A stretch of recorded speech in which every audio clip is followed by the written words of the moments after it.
નમસ્કાર વિદ્યાર્થી મિત્રો, આજે આપણે પ્રકરણ નંબર ધોરણ 10 પ્રકરણ નંબર 11 રચના વિશે અભ્યાસ કરવાનો છે. ધોરણ 10ની બોર્ડની પરીક્ષામાં 4 ગુણની એક રચના પૂછાતી હોય છે. જો થોડુંક તમે ધ્યાન આપશો તો આ રચના તમે એકદમ સરળતાથી શીખી શકશો. આખું પ્રકરણ છે એ સ્કિલ આધારિત છે. હોશિયારી વિદ્યાર્થીને કામ નથી લાગતી. જેનામાં સ્કિલ હશે, આકૃતિ દોરવાનું કૌશલ્ય છે, તે આ રચના ઝડપથી શીખી શકશે. મારા વર્ષોના અનુભવો એમ કહે છે કે જે વિદ્યાર્થી ભણવામાં ભલે નબળો હોય, પરંતુ જો એ આમાં ધ્યાન આપે તો હોશિયાર વિદ્યાર્થી કરતાં પણ વધારે સારી રચના છે એ દોરી શકે છે. રચના 4 ગુણ છે. 3 ગુણની આકૃતિ દોરવાનો ભાગ હોય છે અને 1 ગુણ છે એ મુદ્દાનો હોય છે. તો આપણે રચના છે શરૂ કરીએ છીએ. પહેલી રચના છે આ પ્રકારની છે કે આપેલા રેખાખંડનું 3:2 ગુણોત્તરમાં વિભાજન કરો અને રચનાના મુદ્દા લખો. બધી જ રચનાઓ આપણે ધોરણ 8 અને 9 માં શીખી ગયા છીએ, એનો જ આમાં ઉપયોગ કરવાનો છે. તમને આ રીતે ન પૂછે પરીક્ષામાં, અથવા આ રીતે પૂછી શકે કે ભાઈ 7 સેમી લંબાઈનો રેખાખંડ દોરી તેનું 3:2 ગુણોત્તરમાં વિભાજન કરો અને રચનાના મુદ્દા લખો. અહીં કેવા કેવા ફેરફાર આવી શકે? આ માપ બદલાઈ જાય. બે જ વસ્તુમાં ફેરફાર આવશે. કેમાં ફેરફાર થશે? માપમાં. 7 સેમીની જગ્યાએ માપ છે તમને ગમે તે આપી શકે. 6 સેમી આપે કે 6.5 સેમી આપે, 7 સેમી આપે કે 7.5 સેમી. એટલે હવે જે રચના બોર્ડમાં પૂછાતી હોય છે એની અંદર આમાં અહીં માપ ફેરફાર થઈ જાય. એક વસ્તુ. બીજું, રેખાખંડ આપી દીધું હોય એટલે કે નામ આપી દીધું, એબી રેખાખંડ કે પીક્યુ રેખાખંડ કે એક્સ વાય રેખાખંડ કે છે. અહીં ગુણોત્તર છે 3:2 ગુણોત્તરનું વિભાજન. તો ગુણોત્તરમાં ફેરફાર કરી નાખે. ધારો કે 3:2 ગુણોત્તર આપ્યું છે, 3:4 કે 5:6 કે 4:7 કે 5:7. મારો કહેવાનો અર્થ, રચના દોરાશે ગમે તે રીતે હોય, એક જ રીતે દોરાય છે. માપમાં ફેરફાર થાય, રેખાખંડો તમને આપી દે અને ગુણોત્તરમાં શું કરી શકે? ફેરફાર કરી શકે. તો રચના છે એ તમારા લોકોએ પણ મારી સાથે જ દોરવાની છે. એટલે આપણે જ્યારે હવે શરૂ થાય છે ત્યારે ખાસ કરીને તમારા પરિકર, માપપટ્ટી, 2 સારી પેન્સિલ, આ બધી વસ્તુ તમારા કંપાસ પેટી કમ્પ્લીટ હોવી જોઈએ.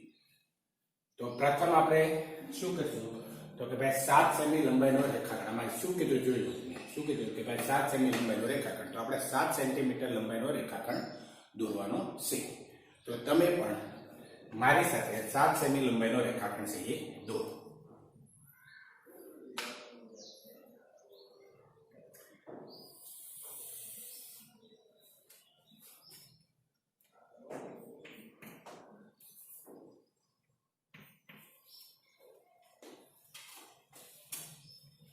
મારે આ જે રચના દોરવાની છે એમાં સ્કેલ યોગ્ય ન હોય, મોટું હોય, કારણ કે મારે તમને સમજાવ્યું છે. તમારે આ લંબાઈ જે કીધું રેખાખંડ એટલા એક્ઝેક્ટ 7 સેમી તો 7 સેમી ના દોરવાનો છે. હું સમજાવવા માટે રેખાખંડ મોટો દોરીશ. ચાલો, દોરાઈ ગયું છે મિત્રો બધાને? અમે આપણે શું કરવાનું છે? આ રેખાખંડ એ દીધું, એનો આપણે ક્યાં ગુણોત્તરમાં વિભાજન કરવાનું છે? તો કે ભાઈ 3:2 ગુણોત્તરમાં વિભાજન કરવાનું છે. એટલે ખાસ યાદ રાખજો કે રેખાખંડ એબી પર એક એવું કોઈ બિંદુ આપણે મેળવવાનું. ધારો કે કોઈ બિંદુ છે, એવું બિંદુ મેળવવાનું કે આ ભાગ છે એ 3 થાય અને આ ભાગ છે એ કેટલો થાય? આપણે 2 મળે. તો એના માટે આપણે શું કરવાનું? તો કે ભાઈ લઘુકોણ થાય તેવું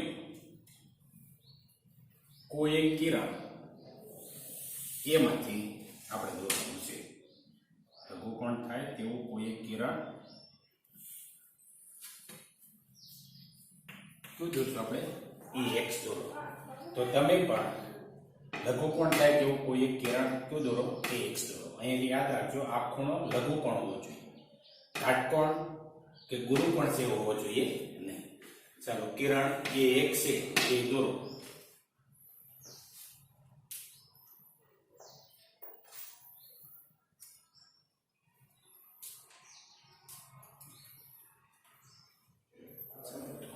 દોરાઈ ગયું છે તેને કિરણ EX. ઓકે, તો હવે આપણે આગળ જઈએ છીએ. હવે જુઓ એ ગુણોત્તર કયો આપ્યો છે આપણે 3:2. ધારી લો કે ગુણોત્તર આપણે m/n બરાબર 3/2 લઈશું. ગુણોત્તરનો સરવાળો કરો m + n તો 3 + 2 સરવાળો કેટલો થશે 5. તો અહીં આપણે શું યાદ રાખવાનું કે કિરણ EX પર અહીં જે ગુણોત્તર આપ્યો ને એનો સરવાળો કરવાનો ગમે તે રચનામાં હોય. 4/5 હોય, 5/7 હોય, તો એ ગુણોત્તરનો આપણે શું કરી દઈશું સરવાળો. તો સરવાળો 5. તો અહીં આપણે કેટલા 5 એક સરખા ભાગ કિરણ EX પર મેળવશું. અને એ ભાગ મેળવવા માટે આપણે શેનો ઉપયોગ કરવો પડે? પરિકરનો ઉપયોગ કરવો પડે. તો ધ્યાન રાખજો અહીંયા ખાસ. જો પ્રથમ કામ કોને કેન્દ્ર બનાવ્યું છે મેં? એ અનુકૂળ ત્રિજ્યા લેવાની. કેવી ત્રિજ્યા લેવાની છે? અનુકૂળ. મેં એક ત્રિજ્યા લીધી, એને કેન્દ્ર બનાવી, અનુકૂળ ત્રિજ્યા લઈ અને હું અહીંયા 4 દોરું છું. જે કિરણ EX ને જ્યાં છેદે છે ત્યાં શું નામ આપવામાં આવે છે? A1 નામ આપવામાં આવે છે. અહીં આ જે ત્રિજ્યા લ્યો છે એમાં ખાસ ધ્યાન રાખજો કે અહીં સુધીમાં આપણે 5 સરખા ભાગ છે આવી જવા જોઈએ. એટલે ખૂબ મોટી ત્રિજ્યા પણ ન લેવી, ખૂબ નાની પણ ન લેવી. ચાલો દોરો.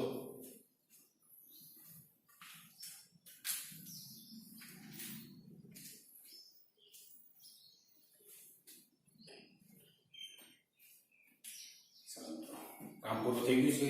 ઓકે, હવે આપણે આગળ જઈએ છીએ. ધ્યાન આપજો.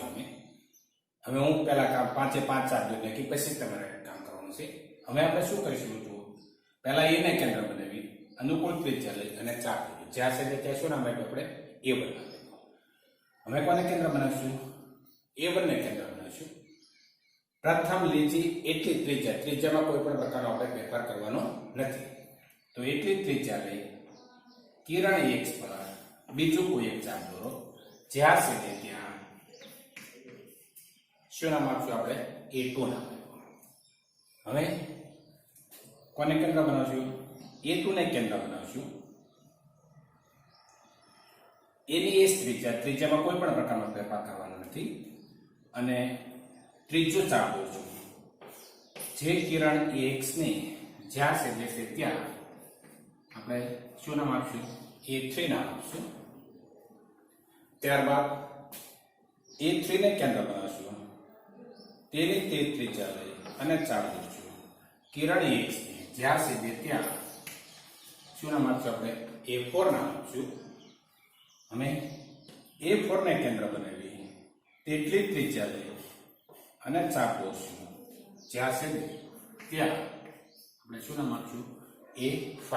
એટલે ખાસ યાદ રાખજો, અહીંયા જે ગુણોત્તર આપ્યો હોય એનો સરવાળો કરી ને એટલા સરખા આને શું કરવાના થશે? આપણે ભાગ કરવાના થશે. તો હવે તમે પણ A1, A2, A3, A4 ને કેન્દ્ર બનાવી અને આવા 5 ચાપ છે એ કિરણ EX પર દોરો.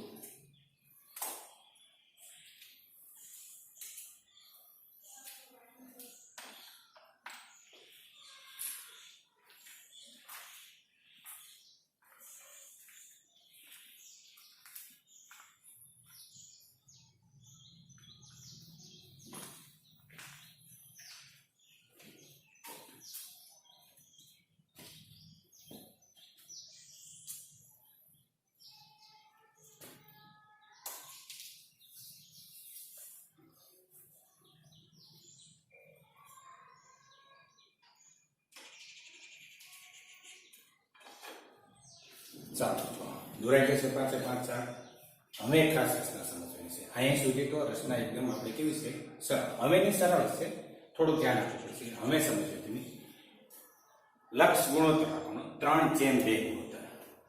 3/2 ગુણોત્તર. તો અહીંયા તમે જોશો તો આ પહેલો ભાગ, આ બીજો ભાગના ત્રીજો ભાગ. આ ભાગ 3 પહેલો ને બીજો, આ ભાગ ડી. એટલે આમાંથી આપણે રેખાખંડ એવું દોરવાનું છે કે જે AB નું 3:2 ગુણોત્તરમાં વિભાજન કરે A3 માંથી. તો એના માટે આપણે શું રચના કરવી પડે? સમાંતર કિરણની રચના કરવી પડે. તો સમાંતર કિરણની રચના કરવા માટે આપણે શું કરીશું? તો પહેલું કામ, આપણે રેખાખંડ A5B ને જોડી દઈશું.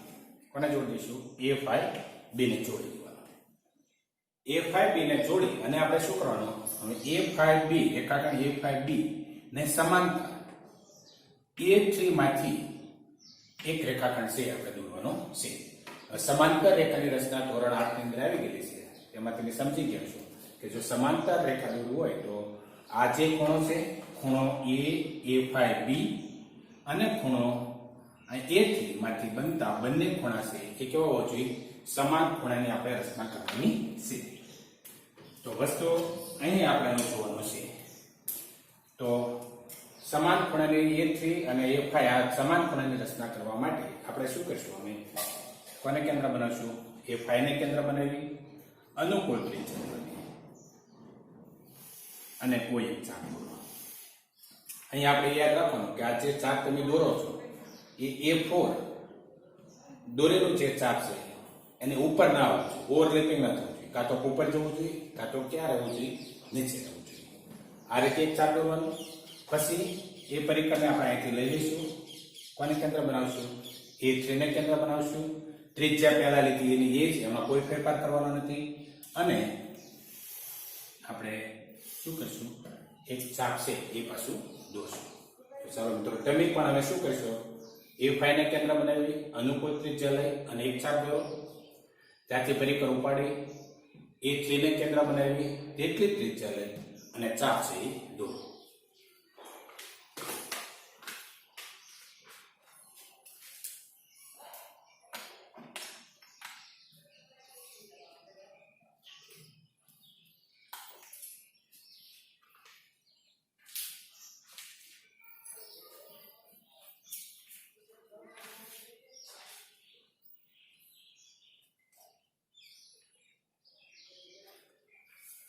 ચાલો મિત્રો, દોરાઈ જશે બંને ચાપ.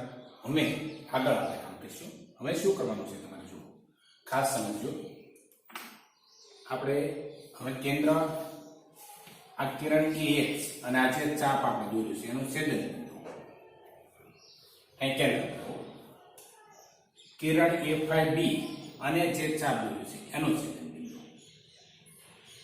એટલી કોને અહીં આપણે પરિકરનો પોઈન્ટ મૂકશું. કિરણ AX અને પ્રથમ ચાપ દોર્યું છે એનું છેદન બિંદુ અને કિરણ રેખાખંડ A5B અને જે ચાપ દોર્યું છે તેના છેદન બિંદુ જેટલી ત્રિજ્યા લઈ અને આપણે એક શું કરવાનું? ચાપ છે દોરવાનો. હવે આ ચાપ દોરાઈ જાય પછી શું કરવાનું છે? ત્યાંથી પરિકર આપણે ઉપાડી લઈશું. હવે કેન્દ્ર છે આપણે આ જગ્યા બનાવીશું. એ સ્પોટ કરું છું. અહીંયા પરિકરનો પોઈન્ટ મૂકો. ત્રિજ્યા પ્રથમ લીધી એની એ જ, એટલે કે આ જે ત્રિજ્યા લીધી એ જ ત્રિજ્યા લીધી, એમાં કોઈ પણ પ્રકારનો ફેરફાર કરવાનો નથી અને ચાપ દોરો. ચાલો દોરો ફટાફટ.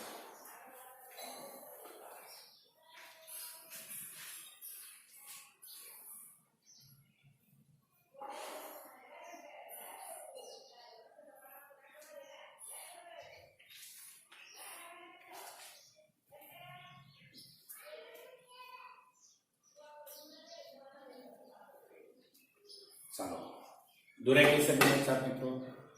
હવે આપણે શું કરવાનું છે? તો તમે A3 અને બે વર્તુળનો આ છેદ છે એમાંથી પસાર થતો રેખાખંડ દોરો. કયો દોરવાનો છે? A3 અને આ બે વર્તુળના છેદખંડમાંથી પસાર થતો રેખાખંડ દોરો. જે રેખાખંડ AB ને જ્યાં છે ત્યાં શું નામ આપો? C નામ આપો. પછી તમે જો માપશો તો AC છે એ ભાગ આપણને કેટલો મળશે? 3 અને BC છે એ ભાગ આપણને કેટલો મળશે? 2 મળશે. તો કહેવાનો અર્થ આપણે સી બિંદુ એવું આપણને મળશે કે જે એ બિંદુ 3/2 ગુણોત્તરમાં શું કરશે? વિભાજન કરશે. તો જોયું છે મિત્રો રચના કેટલી સરળ છે. જો તમે એક વખત દોરો, બે વખત દોરશો એટલે આ રચનામાં તમને એ પકડાવી જશે કે તમે 4 થી 5 મિનિટની અંદર રચના છે શું કરી શકો? કમ્પ્લીટ કરી શકો. તો રચના ફરી વખત કહું કેટલા માર્કની પૂછાય છે? કુલ દોરવાની 3 માર્ક, રચનાના મુદ્દા લખવાના છે એનો કેટલો માર્ક હોય છે? 1 માર્ક હોય છે. તો આ જ રચનાની ફરી વખત તમારે શું કરવાની છે? પ્રેક્ટિસ કરવાની છે. જ્યાં તમને કોઈ મુદ્દો ન સમજાતો હોય ત્યાં તમારે શું કરવાનું? વિડીયો સ્ટોપ કરો તમે અને આગળ દોરતા રહેજો. એક વખત, બે વખત દોરશો એટલે આવી રચનાઓ તમને એકદમ સરળતાથી શું કરી શકશો? સમજી શીખી શકશો. રચના દોરાઈ ગયા બાદ રચનાના મુદ્દા પણ એટલા જ શું છે? મહત્વના છે. પણ મુદ્દા છે એ આપણે એકદમ જે કામ કર્યું છે એ જ મુદ્દામાં લખવાનું છે. 9મા ધોરણમાં તમારે આવી જ ગયેલું છે બધી માહિતી. તો રચનાના મુદ્દા આપણે સમજીએ પહેલા પ્રથમ આપણે શું લખશું? પક્ષ. તો તમને ખ્યાલ છે કે પક્ષમાં શું છે? તો કે ભાઈ 7 સેમી લંબાઈનો રેખાખંડ AB આપેલ છે. પછી કૃત્ય. કૃત્ય એટલે કે આપણે શું કામ કરવાનું છે? કે ભાઈ રેખાખંડ AB નો કયા ગુણોત્તરમાં? તો કે 3/2 ગુણોત્તરમાં શું કરવું? વિભાજન કરવું. પછી આવશે રચનાના મુદ્દા. તો રચનાના મુદ્દાની અંદર સમજી લીધું. પહેલું કામ, પ્રથમ આપણે શું કામ કર્યું? રેખાખંડ AB દોરી એમાંથી લઘુકોણ થાય તેવું કોઈ એક કિરણ કયું દોર્યું? આપણે X દોર્યું. ત્યારબાદ શું કામ કર્યું? આપણે કોને કેન્દ્ર બનાવ્યું? એને કેન્દ્ર બનાવ્યું. એને કેન્દ્ર બનાવ્યું. અનુકૂળ ત્રિજ્યા લઈ અને ચાપ દોર્યું. જે કિરણ X ને જ્યાં છેદે ત્યાં શું નામ આપ્યું? આપણે A1 નામ આપ્યું. પછી A1 ને કેન્દ્ર બનાવી તેટલી ત્રિજ્યા લઈ અને ચાપ દોર્યું. કિરણ X ને જ્યાં છેદે ત્યાં શું નામ આપ્યું? આપણે A2 નામ આપ્યું. ત્યારબાદ A2 ને કેન્દ્ર બનાવી તેટલી ત્રિજ્યા લઈ અને ચાપ દોર્યું. કિરણ X ને જ્યાં છેદે ત્યાં શું નામ આપ્યું? આપણે A3 નામ આપ્યું. ત્યારબાદ A3 ને કેન્દ્ર બનાવી તેટલી ત્રિજ્યા લઈ ચાપ દોર્યું. કિરણ X ને જ્યાં છેદે ત્યાં શું નામ આપ્યું? A4 નામ આપ્યું. અને લાસ્ટમાં કોને કેન્દ્ર બનાવ્યું? A4 ને કેન્દ્ર બનાવી તેટલી ત્રિજ્યા લઈ ચાપ દોર્યું. કિરણ X ને જ્યાં છેદે ત્યાં શું નામ આપ્યું? A5 નામ આપ્યું. આ જે મુદ્દો છે એ આપણે જે કામ જે આપણે ટૂંકમાં રચના દોરવામાં આપણે જે સ્ટેપ લીધા એ પ્રમાણે, પણ એટલી બધી માહિતી આપણે મુદ્દામાં લખવાની નથી. તો આ મુદ્દાને આપણે ટૂંકમાં લખવાના છે. તો ટૂંકમાં કેવી રીતે લખાય? તો ટૂંકમાં આપણે એટલું જ કામ કરવાનું છે કે કિરણ X પર 5 બિંદુ, કિરણ X પર 5 બિંદુ A1, A2, A3, A4 અને A5 એવા મેળવ્યા કે જેથી A1 બરાબર A1 A2 બરાબર A2 A3 બરાબર A3 A4 બરાબર A4 A5 થાય. તો ટૂંકમાં આપણે આ રીતે આ મુદ્દો છે એ લખવાનો થશે. ત્યારબાદ શું કામ કર્યું આપણે? કે રેખાખંડ A5B દોર્યું. રેખાખંડ કયો દોર્યો આપણે? A5B દોર્યું. ત્યારબાદ A3 માંથી રેખાખંડ A5B ને સમાંતર રેખાખંડ દોર્યું. જે કિરણ AB ને જ્યાં સીધે ત્યાં શું નામ આપ્યું? આપણે C નામ આપ્યું. આમ આપણે કહી શકીએ કે AC જેમ CB બરાબર કેટલા છે? 3/2 છે. તો અહીંયા રચનાના મુદ્દા બધા જ બોર્ડમાં લખેલા હશે. ફરી એક વખત હું તમને સમજાવું છું અને પછી આપણે આ જ રચના આધારિત બીજો એક સ્વાધ્યાયનો દાખલો છે એ સમજશું.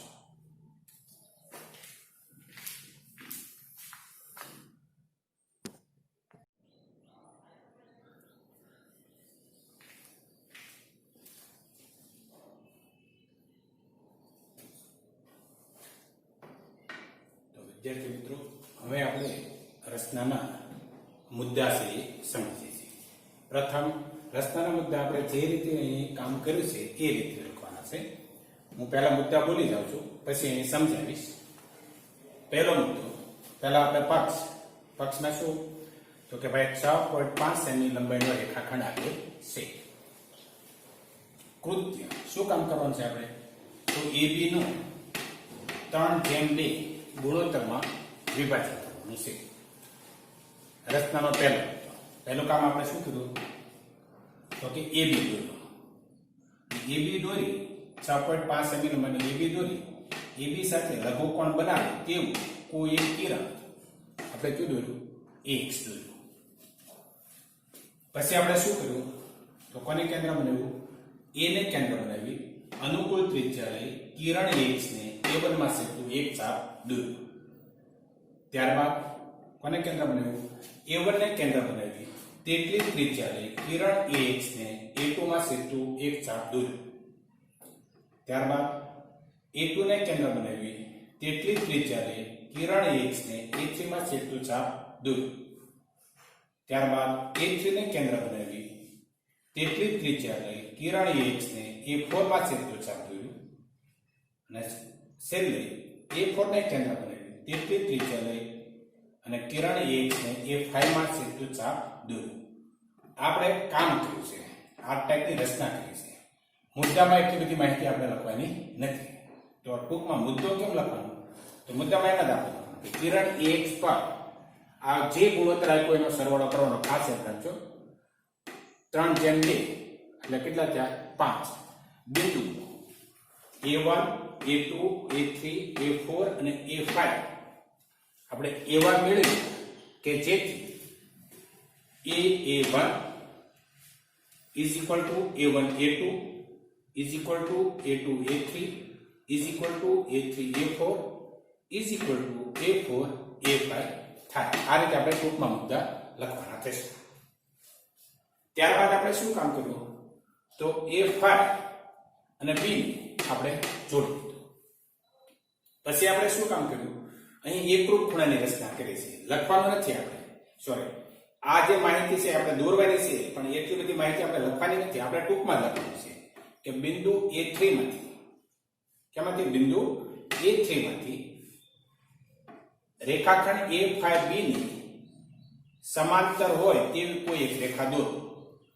જે રેખાખંડ AB ને જ્યાં છેદે ત્યાં શું નામ આપવાનું છે આપણે C નામ આપવાનું છે. આમ આપણે એમ કહી શકીએ કે ખૂણો A5 અને B અને ખૂણો A3 અને C આ બંને સમાન ખૂણાની આપણે શું કરી રચના કરી. તો આમ આપણે કહી શકીએ કે ભાઈ બિંદુ C એ રેખાખંડ AB નું 3:2 એટલે કે AC ભાગ 3 અને CB ભાગ છે કેટલો 2 એટલે કે 3:2 ગુણોત્તરમાં વિભાજન કરતું બિંદુ છે. તો આ રીતે આપણે આ રચના નંબર 1 છે એ અહીં શું થાય છે પૂરી થાય છે.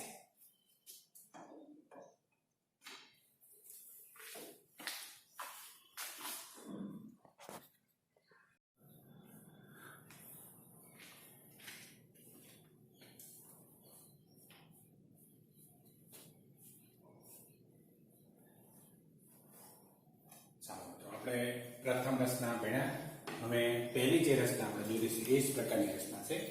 સ્વાધ્યાય 11.1 દાખલા નંબર 1 અમે એમ કહેવા મળ્યું છે કે 7.6 સેમી લંબાઈનો રેખાખંડ દોરી તેનું 5:8 ગુણોત્તરમાં વિભાજન કરો. બંને ભાગ માપો અને રચનાના મુદ્દા લખો. તમે જો પહેલી રચના વ્યવસ્થિત દોરી છે તો એકદમ સરળ રચના છે. 5 થી 7 મિનિટમાં આપણે રચના પૂરી કરીશું. ફેરફાર શું થયો પહેલી રચના કરતા? માપ કેટલું આપ્યું? પહેલી રચનામાં કેટલું માપ આપ્યું આપણને 7 સેમી. આમાં કેટલું આપ્યું છે 7.6. ગુણોત્તર આપણે જે આગળની રચના દોરી એમાં કેટલું આપ્યું છે 3:2. તો આ ગુણોત્તર કેટલું આપ્યું છે આપણને 5:8. તો શું કરવાનું 7.6 સેમી લંબાઈનો રેખાખંડ દોરીશું અને 5:8 ગુણોત્તરમાં તેનું શું કરશું વિભાજન કરશું. તો આપણે પ્રથમ કામ 7.6 સેમી લંબાઈનો રેખાખંડ દોરો. ચાલો તો તમે પણ કામ કરો. 7.6 સેમી લંબાઈનો રેખાખંડ AB દોરો. તમારે એક્ઝેક્ટ 7.6 સેમી લંબાઈનો જ દોરવાનો છે. માપમાં કોઈ પણ પ્રકારનો ફેરફાર થવો જોઈએ નહીં.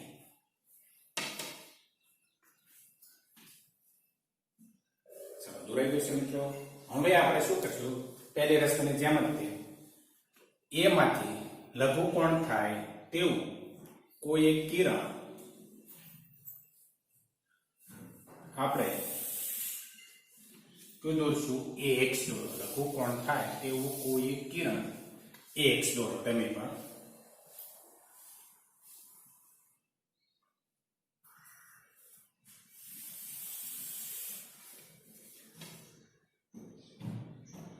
કિરણ આગળ લંબાવશે છે, કારણ કે ગુણોત્તર શું છે? 5/8 છે.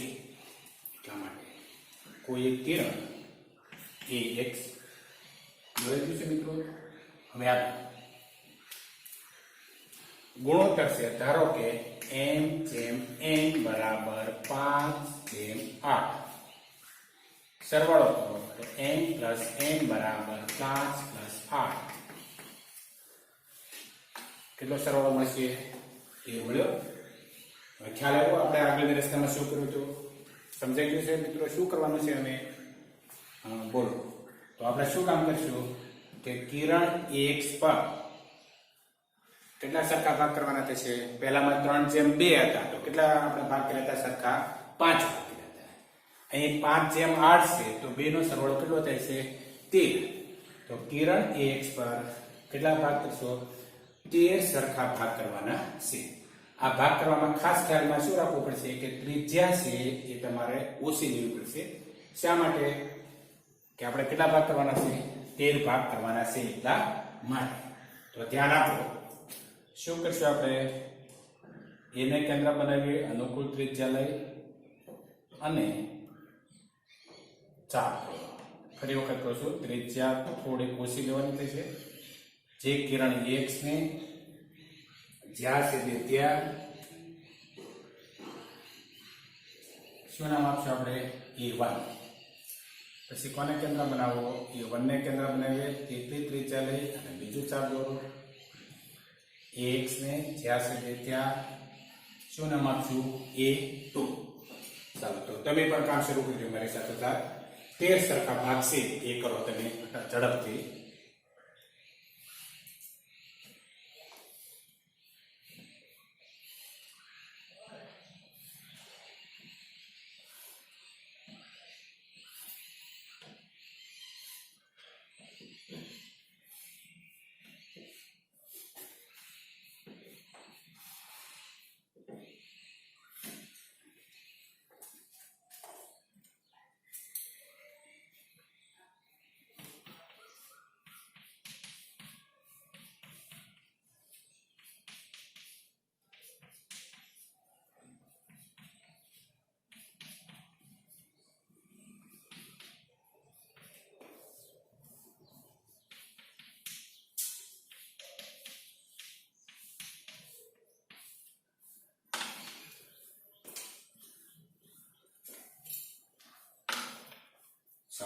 થઈ ગયા છે 13 સરખા ભાગ. બધાને નામ આપી દો.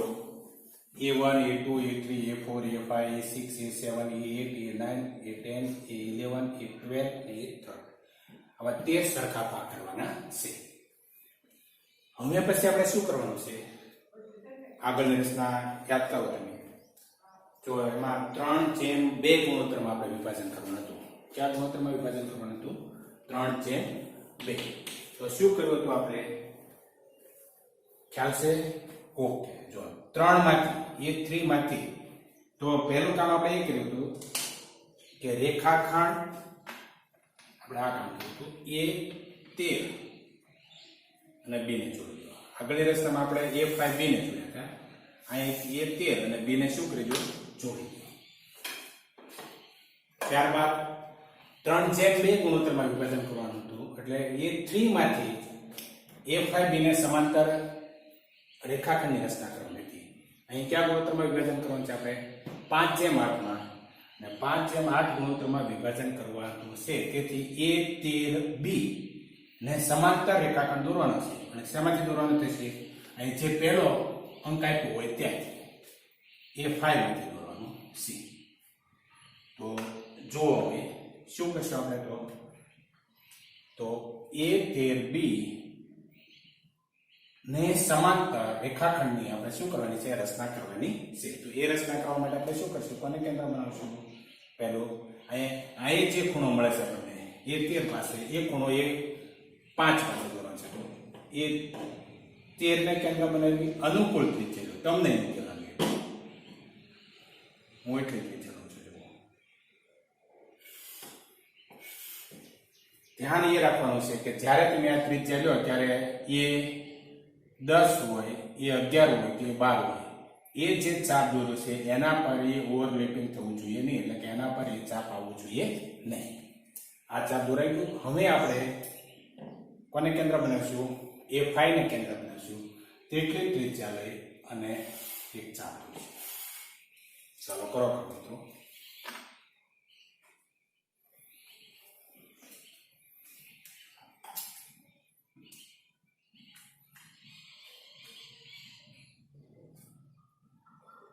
થઈ ગયું છે કામ. હવે શું કરશું? કોને કેન્દ્ર બનાવશું? કે આ જે કિરણ X ને છેદતું આ જે ચાપ છે એને કેન્દ્ર બનાવી એટલી ત્રિજ્યા આપણે લેવાની થશે. આ રીતે અહીંથી પરિકરનો પોઈન્ટ લઈ આ જગ્યાએ મૂકી દો. આ રીતે ચાપ નાખો. ચાલો કરો કામ.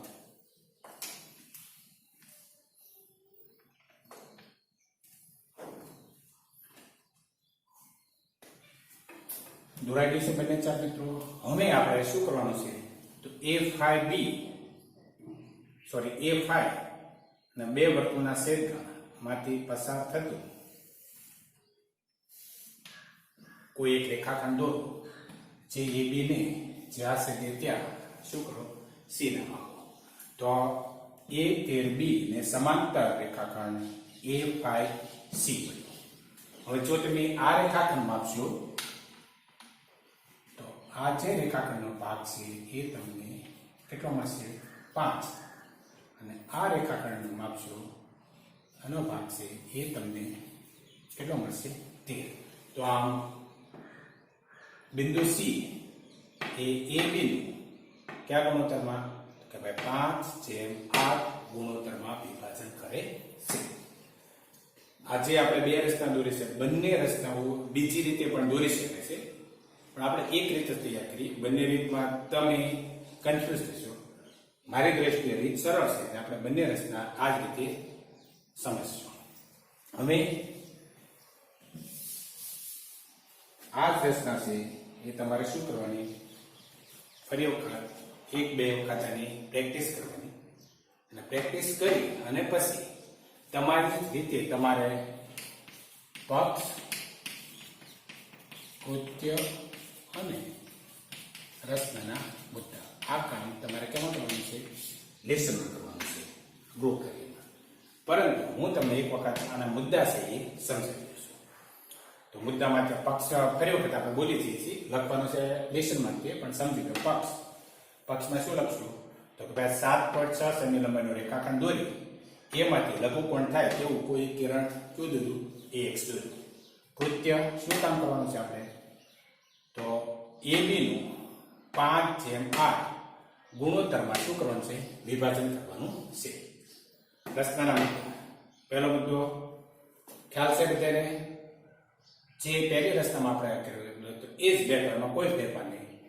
કે 7.6 સેમી લંબાઈનો રેખાખંડ દોરી એમાંથી લઘુકોણ થાય તેવું કોઈ કિરણ કયું દોર્યું? આપણે AX દોર્યું. ત્યારબાદ બીજો મુદ્દો શું કામ કરવું? કોને કેન્દ્ર બનાવ્યું? A1 ને કેન્દ્ર બનાવી અનુકૂળ ત્રિજ્યા લઈ કોઈ એક ચાપ દોર્યું. જે કિરણ AX ને જ્યાં છેદે ત્યાં શું નામ આપ્યું? A1. આવા એક સરખા કેટલા ચાપ આપણે દોર્યા? 13 ચાપ દોર્યા. તો તો એટલી બધી માહિતી આપણે નથી લખવાની. આપણે ટૂંકમાં આ બધું કેમ લખવાનું? તો આપણે ટૂંકમાં એમ જ લખી નાખવાનું કે ભાઈ કિરણ AX પર 5 + 8 એટલે કુલ 13 બિંદુ એવા મેળવ્યા, 13 બિંદુ એવા મેળવ્યા કે જેથી A1 is equal to A1 A2 is equal to A2 A3 is equal to A12 A13 A12 A13 મેળવ્યા. એવા બિંદુ મેળવ્યા કે જેથી તેવા 13 બિંદુ A1 A2 A3 A4 તેવા કેટલા બિંદુ? 13 બિંદુ A1 A2 A3 A4 એ 13 બિંદુ મેળવ્યા. આ રીતે ટૂંકમાં લખી નાખવાનું હતું. ત્યારબાદ શું કામ કર્યું? A13 અને B ને જોડતો રેખાખંડ આપણે દોર્યું. એટલે કે A13 B રેખાખંડ દોર્યું. ત્યારબાદ શું કામ કર્યું આપણે?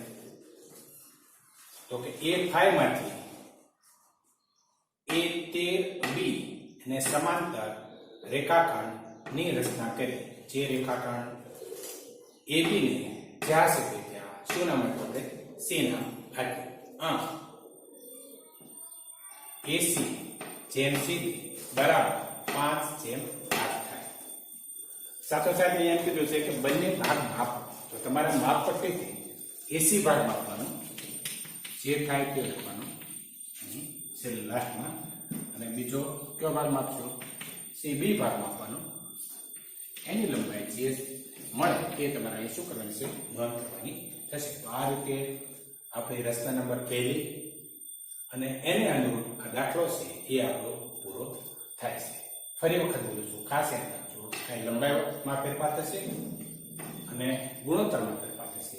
બાકી આ પ્રકારની કોઈ પણ રચના હોય એક જ રીતે દોરી શકાશે અને મુદ્દા પણ એ જ રીતે લખી શકાશે. તો બંને રચનાની વ્યવસ્થિત પ્રેક્ટિસ કરીશું. કાલે આપણે મળીશું ત્યારે આગળ બીજી રચનાનો અભ્યાસ